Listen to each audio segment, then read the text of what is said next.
Lasky is, I found out he's actually a key role in the production, in the project. He is basically one of the leads in what we're doing here.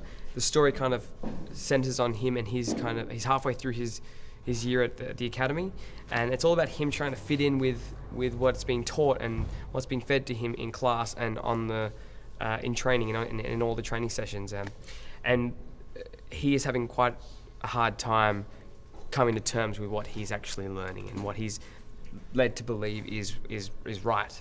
So there is a big collision, and he's not really clicking with everything he's being fed.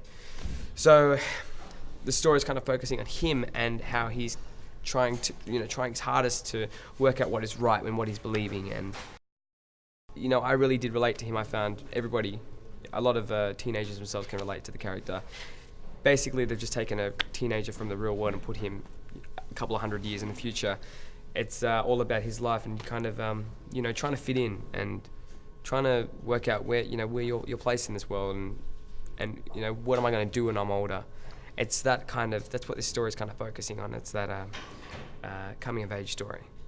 So I kind of read it and I was like, yeah, I've been there. I'm sure a lot of our viewers have been there as well. So that's it's just great to be part of something like this, Kyla is she's one of Thomas Lasky's friends, so to speak. They have this kind of thing going where they both have different ways of looking at what's happening here at the academy. So she agrees with the teachings. Lasky's not really agreeing with them, and even though they have this kind of flirtatious kind of back and forth bickering, it becomes this kind of little tradition for them to kind of argue quite a bit about who's right and who's wrong, and trying to prove each other wrong and right. Anna is great. Anna Popwell is awesome. We get along really well. She'll probably deny that, but I think we get along really well. She thinks I pick on her a lot. But Anna's very experienced. She's very professional, and I've learned quite a bit from her on this job, which is great.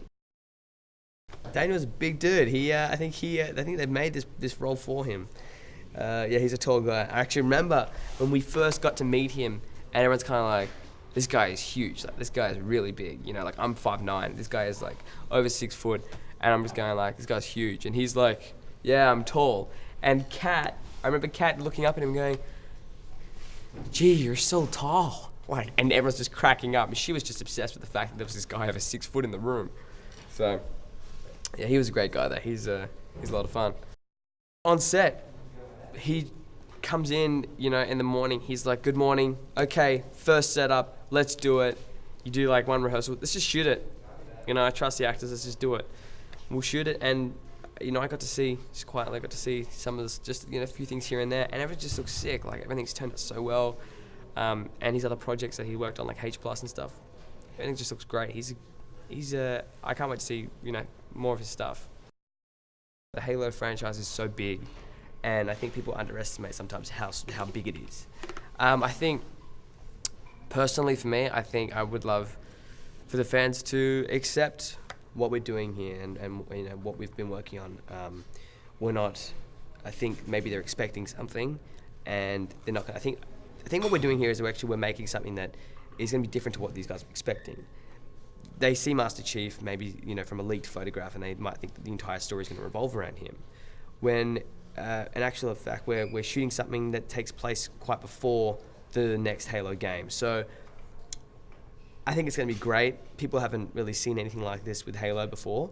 And I don't think we've ever really brought emotion to the story and drama and people's real lives and growing up. So I think for me, I would love people just to watch it and enjoy it.